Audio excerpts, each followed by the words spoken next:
안녕하세요. 오늘 여러분의 건강, 특히 면역력에 대한 아주 흥미로운 이야기를 좀 나눠볼까 합니다. 네, 안녕하세요. 그 헬스조선 기사를 보니까요. 대암클리닉 이병우 원장님이 쓰신 면역 습관이라는 책 내용이더라고요.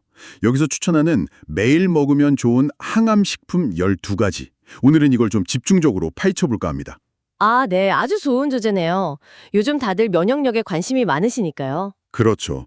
단순히 뭐뭐 좋다 이렇게 목록만 나열하는 게 아니라요. 왜 이게 좋은 건지, 그리고 뭐 숨겨진 과학적 근거는 뭔지, 또 어떻게 먹어야 효과를 제대로 볼 수 있는지 그 핵심만 쏙쏙 뽑아보려고 합니다. 좋습니다. 제대로 한번 알아보죠. 네, 여러분의 식탁을 건강하게 만들 지도를 함께 그려보는 시간, 바로 시작해볼까요? 네. 자, 첫 번째, 바로 현미입니다. 백미 대신 현미 먹으라는 얘기는 정말 많이 듣잖아요. 네, 그렇죠. 근데 정확히 왜 좋은 걸까요? 기사 보니까 씨눈하고 미강 때문이라고 하던데요. 네, 맞습니다. 핵심은 통곡물이라는 점이에요. 백미는 그 도정 과정에서 쌀겨랑 신운, 그러니까 영양의 보고라고 할 수 있는 부분이 대부분 제거되거든요. 그 부분이 다 없어지는군요. 그렇죠. 현미는 그걸 그대로 가지고 있으니까 식이섬유나 비타민 B군, 미네랄, 또 여러 항산화 성분까지 이걸 아주 풍부하게 섭취할 수 있는 거죠. 그냥 좀 거칠다고만 생각했는데 그 거친 부분에 영양이 다 들어있었네요. 네, 특히 그 식이섬유가 장 건강을 지키고 또 혈당이 천천히 오르게 하는데 아주 중요한 역할을 해요. 아하, 그럼 이거 매일 주식으로 먹는 게 좋다는데 백미처럼 좀 쉽게 먹을 방법은 없을까요? 좀 까끌거리기도 하고. 처음부터 현미 100%로 드시기보다는 백미랑 섞어서 시작하시는 게 좋아요. 뭐 7대3 비율 정도로 시작해서 점차 현미 비율을 늘려가면 소화 부담도 줄고 꾸준히 먹기 쉬워지죠. 섞어서 시작하는 거? 네. 아니면 다른 잡곡들이랑 같이 섞어 드시는 것도 영양 균형 면에서 아주 좋은 방법이고요. 오, 좋은 팁인데요? 자, 그럼 땅의 기운을 받았으니 이제 바다로 한번 가볼까요? 네. 바다라. 두 번째는 미역, 김, 다시마 같은 해조류입니다. 바다의 채소라는 별명도 있잖아요. 맞아요. 식이섬유랑 베타카로틴이 많다는데 특히 푸코이단이라는 성분. 이게 면역력을 높여서 암세포 소멸을 돕는다니까 좀 눈길이 가네요. 아, 푸코이단. 네. 그 갈조류 특유의 미끌미끌한 점액질 있잖아요. 거기에 많이 들어있는 다당체 성분입니다. 그 미끌거리는 거요. 네. 이게 우리 몸의 면역세포, 특히 그 NK 세포라고 자연살해 세포 활성을 높여서 항암 작용에 도움을 줄 수 있다. 이런 연구들이 요즘 활발히 진행 중이에요. 항바이러스나 항염증 효과도 기대하고 있고요. 그런데 이거 오래 끓이면 성분이 파괴될 수 있다니. 그럼 국이나 탕에 넣는 건 별로 효과가 없는 걸까요? 푸코이단 자체는 비교적 열에 안정적이라는 연구도 있긴 한데요. 근데 해조류에는 비타민C처럼 열에 약한 다른 좋은 영양소들도 많거든요. 다른 영양소들이? 네. 그래서 영양소 손실을 좀 최소화하려면 생으로 무쳐 드시거나 끓이더라도 너무 오래 가열하지 않는 게 좋죠. 그렇군요. 그럼 어떻게 먹는 게 좋을까요? 뭐 살짝 데쳐서 초고추장에 찍어 드시는 것도 아주 간편하고 좋은 방법이죠. 데쳐서 초장 찍어 먹는 거. 좋네요. 자, 다음은 우리 식탁에 정말 자주 오르는 채소죠. 양배추입니다. 아, 양배추. 이게 그렇게 강력한 항암 면역 작용을 한다니 좀 놀라운데요. 그 글루코시놀레이트라는 성분 때문이라고요? 네, 글루코시놀레이트. 이게 십자화과 채소의 대표 주자입니다. 양배추뿐만 아니라 브로콜리, 케일 이런 데도 많죠. 근데 이게 그냥 몸에 들어와서 작용하는 게 아니고요. 씹거나 썰 때 세포가 파괴되면서 특정 효소랑 만나서 분해가 돼요. 씹거나 썰 때요. 네. 그때 이제 설포라판이나 인돌 3-카비놀 같은 아주 강력한 항암 물질이 만들어지는 겁니다. 와, 그럼 생으로 아삭아삭 씹어 먹는 게 핵심이네요. 샐러드나 쌈으로 먹는 게 제일 좋겠어요. 그렇죠. 생으로 먹을 때 그 효소 활성이 가장 높아서 항암 물질 생성이 최대화되는 건 맞아요. 근데 기사 보니까 속 쓰리면 살짝 데치라고 하던데 데치면 효과가 많이 줄어드는 건가요? 아, 완전히 사라지는 건 아니에요. 데치거나 볶아도 여전히 유익한 성분들을 섭취할 수 있습니다. 뭐 생으로 드시기 불편하다면 살짝 익혀서라도 꾸준히 드시는 게 중요하죠. 매일 한두 세 장 정도면 충분하다고 하고요. 꾸준히 먹는 게 중요하군요. 네 번째는 밭에서 나는 소고기라고 하죠. 콩입니다. 네, 콩. 이소플라본이 유방암이나 전립선암 예방에 좋고 사포닌이 유해산화 물질 제거에 탁월하다는 건 뭐 꽤 알려진 것 같아요. 네, 많이들 아시죠? 그런데 된장처럼 발효되면 효능이 배가 되고 심지어 방사성 물질 배출에도 도움을 준다니 이건 좀 신기한데요. 네, 이소플라본은 식물성 에스트로겐 역할을 해서 호르몬 균형에 영향을 줄 수 있거든요. 그래서 이제 호르몬 관련 암 예방 가능성이 제기되는 거고요. 그리고 발효. 이게 정말 마법 같은 건데 발효 과정에서 콩 단백질이 아미노산으로 분해되니까 소화 흡수가 훨씬 좋아지고요. 또 미생물이 만들어내는 새로운 생리 활성 물질들이 더해지면서 항산화, 항암 효과가 더 강력해질 수 있다는 거죠. 장 건강에도 물론 좋고요. 와, 그냥 콩도 좋지만 된장, 청국장 같은 발효 콩 식품을 더 열심히 챙겨 먹어야겠네요. 네, 그렇죠. 우리 전통 발효식품들이 정말 지혜로운 음식이죠. 5번째, 보기만 해도 뭔가 건강해지는 느낌이죠. 토마토입니다. 아, 토마토. 색깔도 예쁘고. 네, 그 붉은색 라이코펜 성분, 이게 항산화, 항염증 효과가 아주 뛰어나다고요. 신경과 혈관 보호에도 좋다고 하니 정말 팔방미인이네요. 라이코펜의 항산화 능력은 정말 강력합니다. 우리 몸에 활성산소 있잖아요. 그걸 제거해서 세포 손상을 막아주니까 노화 방지, 그리고 암 예방에도 중요한 역할을 하는 거죠. 근데 재미있는 건 라이코펜은 지용성 성분이라서 기름이랑 같이 조리하거나 익혔을 때 흡수율이 훨씬 높아진다는 거예요. 아, 그래서 토마토 파스타나 그 토마토 달걀볶음 같은 요리가 영양학적으로도 의미가 있었군요. 바로 그거죠. 매일 잘 익은 토마토 2개 정도 먹으면 좋다는데 그럼 생으로 먹는 것보다 익혀 먹는 게 항암 효과 면에서는 더 유리하다 이 말씀이신 거죠? 네, 그렇습니다. 생토마토도 물론 좋지만 라이코펜 흡수를 좀 극대화하고 싶다면 살짝 익히거나 올리브 오일 같은 좋은 기름을 곁들여 드시는 게 훨씬 효과적이에요. 세포벽이 좀 파괴되면서 라이코펜이 더 잘 빠져나오거든요. 그렇군요. 자, 6번째 주자는 한국인의 소울푸드죠. 마늘입니다. 아, 마늘 빼놓을 수 없죠. 알리신, 셀레늄, 알릴디설파이드. 이름은 좀 어렵지만 항암, 항염 효과 뛰어나다는 건 다들 아실 거예요. 네. 근데 매일 서너 쪽을 생으로 먹는 게 최고라는데 솔직히 냄새랑 맛 때문에 쉽진 않잖아요. 그렇죠. 쉽지 않죠. 그 마늘의 핵심 성분인 알리신은요. 마늘을 이렇게 으깨거나 썰 때 알리인이라는 물질이 알리나제라는 효소랑 만나면서 생성이 돼요. 으깨거나 썰어야만 나오는군요. 네. 그래서 통마늘 상태로는 알리신이 거의 없어요. 이 알리신에서 강력한 항균, 항암 효과가 나오는 거죠. 그럼 요리할 때 통마늘 그냥 넣고 푹 끓이면 알리신 효과는 별로 없는 건가요? 네. 알리신 효과를 제대로 보려면 다지거나 빻아서 써야 하는 거죠. 헉, 다져서 써야겠네요. 근데 익혀 먹어도 괜찮다고는 하던데 생으로 먹는 거랑 차이가 클까요? 알리신 자체는 열에 좀 약해서 가열하면 함량이 줄어들긴 해요. 근데 또 가열 과정에서 아주엔이나 다른 유기 화합물처럼 또 다른 유익한 성분들이 생기기도 하거든요. 다른 좋은 성분이 또 생겨요? 네. 그래서 생마늘의 알레신 효과를 원하면 다지거나 빻아서 바로 드시거나 요리 마지막에 넣는 게 좋고요.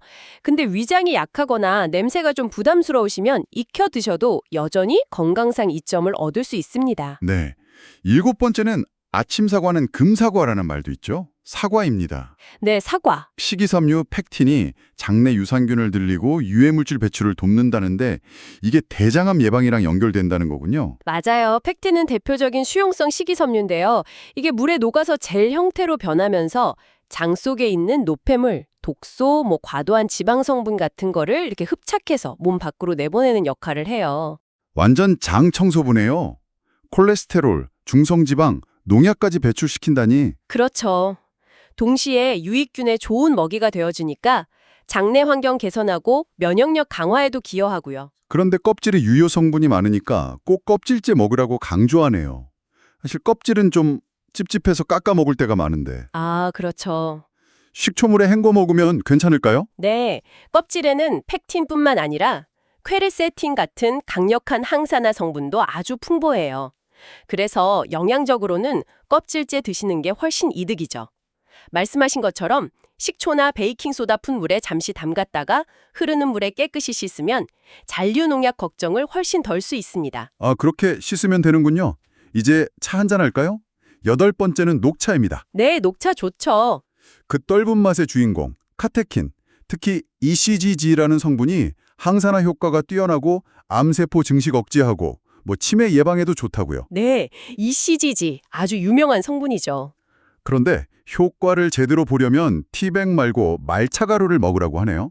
이건 왜 그런 건가요? 아, 그게 우리가 보통 마시는 녹차는 찻잎을 물에 우려 마시는 방식이잖아요. 네. 이때 카테킨처럼 물에 잘 녹는 수용성 성분은 잘 우러나오는데 비타민 E나 식이섬유처럼 물에 녹지 않는 성분들은 찻잎 찌꺼기랑 같이 버려지게 돼요. 아, 버려지는군요. 네.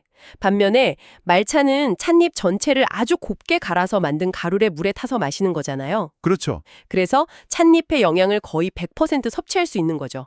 ECGG 함량도 훨씬 높고요. 아하, 같은 녹차라도 마시는 방식에 따라 얻는 영향이 완전히 다르군요. 말차가 좀 더 진하고 쓴맛이 강한 이유가 있었네요. 네, 맞습니다. 제대로 된 녹차 효과를 원한다면 말차를 선택하는 게 더 좋다고 할 수 있겠죠? 네. 9번째는 요리에 정말 감초처럼 들어가는 양파입니다. 양파. 지방은 적고 단백질, 칼슘이 풍부하다니 좀 의외인데요? 네, 그렇죠. 영양가가 높아요. 알릴 프로필 디설파이드가 발암물질 독성을 제거하고 또 퀘르세틴이라는 성분이 세포 손상을 막아준다고 합니다. 퀘르세틴은 정말 주목할 만한 항산화 성분이에요. 플라보노이드 일종인데 세포를 공격하는 활성산소를 제거하고 염증 반응을 줄이는데 아주 탁월한 효과를 보이죠. 특히 양파 껍질 쪽에 많이 들어 있습니다. 아, 껍질이요? 네. 근데 다행히 퀘르세틴은 열에 상당히 안정적인 편이에요.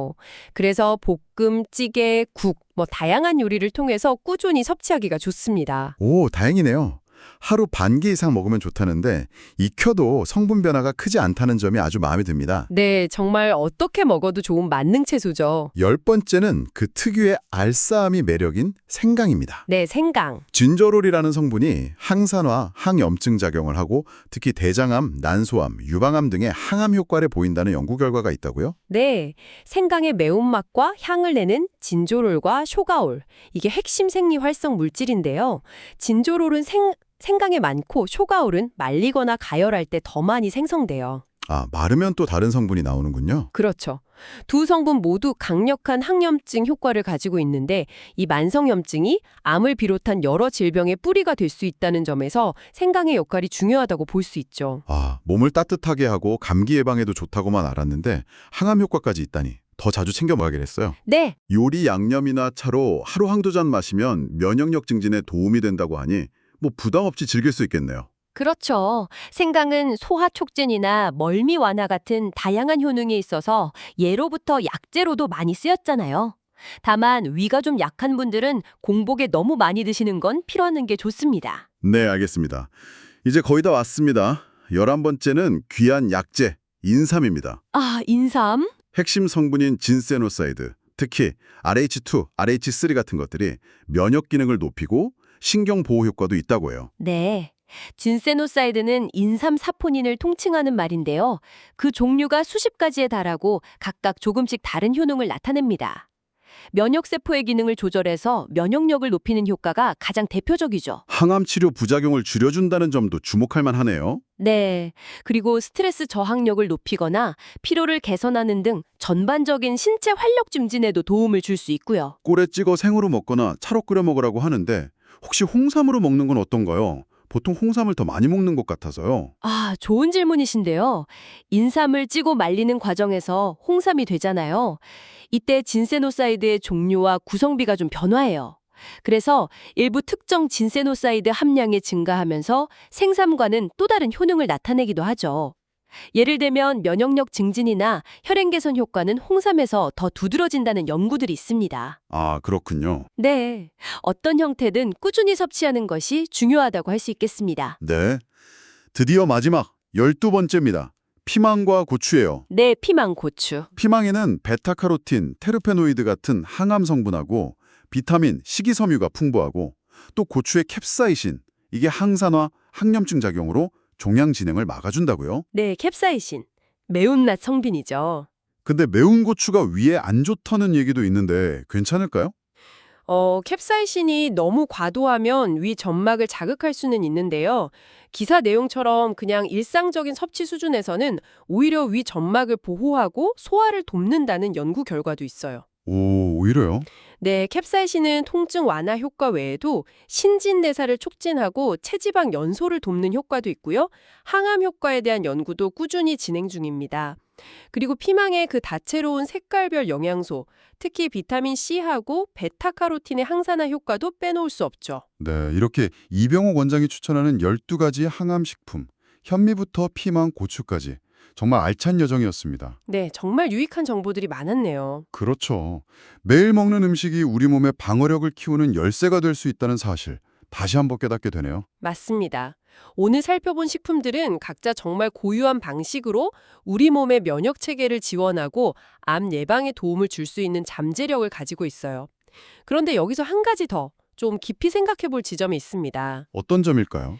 이 좋은 음식들을 단순히 많이 먹는 것보다 어떻게 조화롭게 우리 식단에 포함시킬 것인가 하는 문제죠. 아, 그러니까 특정 음식 하나만 편식하듯이 먹는 게 아니라 이 다양한 식품들을 골고루 섭취하는 그 전체적인 식습관이 중요하다는 말씀이시군요. 바로 그겁니다. 네, 각 식품의 영양소는 서로 상호작용하면서 시너지 효과를 내기도 하고 때로는 흡수를 방해하기도 하거든요. 따라서 중요한 것은 다양성과 균형이에요. 오늘 소개된 식품들을 포함해서 다채로운 채소, 과일, 또 좋은 단백질원을 균형 있게 섭취하는 습관, 이게 중요합니다. 다양성과 균형. 네, 그리고 한 가지 더 생각해 보실 점은요. 여러분의 몸은 어떤 음식에 어떻게 반응하나요? 이걸 한번 관찰해 보세요. 특정 음식을 먹었을 때 속이 편안한지 아니면 좀 불편한지 스스로의 몸의 소리에 귀 기울이는 것도 여러분만의 건강 식단을 만드는 아주 중요한 열쇠가 될 수 있습니다. 이걸 한번 고민해 보시면 어떨까요? 와, 정말 중요한 말씀이네요. 특정 음식 리스트에 얽매이기보다 내 몸에 맞는 건강한 식습관을 만드는 것. 오늘 이야기의 핵심인 것 같습니다. 오늘 정말 유익한 시간이었습니다. 네, 저도 즐거웠습니다.